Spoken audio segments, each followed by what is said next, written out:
राज्यसभा सांसद कपिल सिब्बल ने VBG Ramji bill 2025 को लेकर पत्रकारों से बात करते हुए कहा कि मनरेगा एक ऐसी योजना थी जो गरीबों के लिए थी।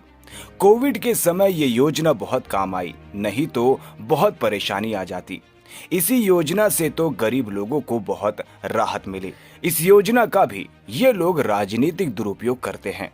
सबसे दुख की बात यह है कि इस योजना के तहत केंद्र सरकार का आर्थिक योगदान 90% है और राज्य सरकार का योगदान 10% था। लेकिन उन्होंने कहा कि केंद्र का योगदान अब 60% होगा और राज्य सरकारों का योगदान 40% होगा। राहत मिली और इसमें जो स्कीम है, इसमें 57% स्कीम में जो लेबर है वो महिलाओं की है। 57% महिला काम करके पैसा कुछ कमाती थी ताकि थोड़ा सा अपनी अर्निंग, उनके घर में जो उनका पैसा ज़रा मिल जाए उनको।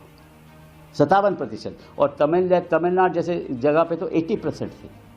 और मुझे आज भी याद है, इसका भी ये राजनीतिक दुरुपयोग करते हैं। इन्होंने कोई खामी ढूंढ ली पश्चिम बंगाल में, उनकी स्कीम बंद कर दी। जो दुख की बात यह है कि इस स्कीम के अंतर्गत केंद्र सरकार की जो कंट्रीब्यूशन है वो 90% थी, मटेरियल के ऊपर और लेबर के ऊपर 90%। और जो राज्य सरकार थी उसकी कंट्रीब्यूशन 10% थी। तो इन्होंने कहा कि अब स्कीम जो होगी उसमें जो केंद्र की कंट्रीब्यूशन होगी वो केवल 60% होगी और राज्य सरकारों की कंट्रीब्यूशन 40% होगी। राज्य सरकारों के पास तो पैसा ही नहीं है।